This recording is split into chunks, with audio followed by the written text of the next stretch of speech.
अजितदादा पवार एका मालेगावच्या रिसेंट रॅलीमध्ये सगळ्यांसमोर पब्लिकली म्हणतात की तुमच्याकडे वोटची शक्ती आहे आणि माझ्याकडे फंड्सची शक्ती आहे.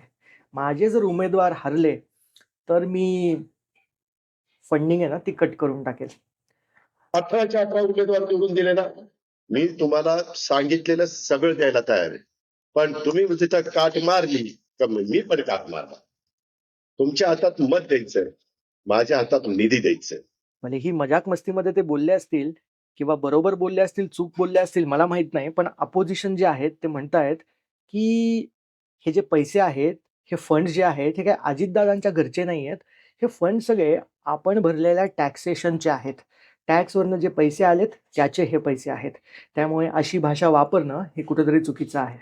बघा, ऑफिसेसमध्ये सुद्धा असं कितीदा होतं, रिलेशनशिपमध्ये सुद्धा असं कितीदा होतं की आपण ट्रान्झॅक्शनल ट्रॅपमध्ये अडकून जातो. कंपनी तर म्हणते we are a family, company म्हणते आम्ही तुझी काळजी करतो, कंपनी म्हणते तुझ्या भवितव्यासाठी सगळं चालू आहे.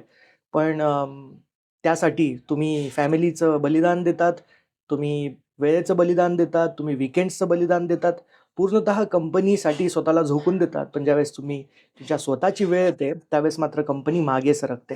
तुम्हाला जे काही कमिटमेंट दिलेले आहेत ते पाळत नाही. आणि हेच रेड फ्लॅग्स तुम्ही समजण्याची गरज आहे. बघा, प्रेमामध्ये पण असंच होतं. एकतर्फा प्यार ज्याला आपण म्हणतो. एका बाजूनेच प्रेम चालू आहे आणि दुसऱ्या बाजूने फक्त ट्रान्झॅक्शनल वॉर चालू आहे, की तू माझ्यासाठी हे केलंस तर मी तुझ्यासाठी हे करेल. तू माझ्यासाठी एवढं केलंस तर मी तुझ्यासाठी एवढंच करेल. आणि हे मुळात फार घातक आहे. ह्या ट्रान्झॅक्शनल ट्रॅपमध्ये कधी अडकायचं नसतं. ज्याही वेळेस तुम्हाला असं वाटेल, की आता हे ट्रान्झॅक्शन होतंय, हे ट्रान्झॅक्शनल ट्रॅप आहे, तिथून लवकरात लवकर सुटण्याचा प्रयत्न करा. आणि ज्याही वेळेस वाटेल सुटता येत नसेल तर इनिशियली काही प्रूफ तुमच्यासमोर ठेवा, डॉक्युमेंटेशन ठेवा, स्पेशली ऑफिसेसमध्ये. जेणेकरून ह्या ट्रान्झॅक्शनल ट्रॅपमध्ये ज्यावेळेस तुम्ही अडकाल तर त्यावेळेस तुमच्याकडेही ती भाषा असेल की मी कंपनीसाठी एवढं केलं आहे आणि मी आता एवढं डिझर्व करतोय.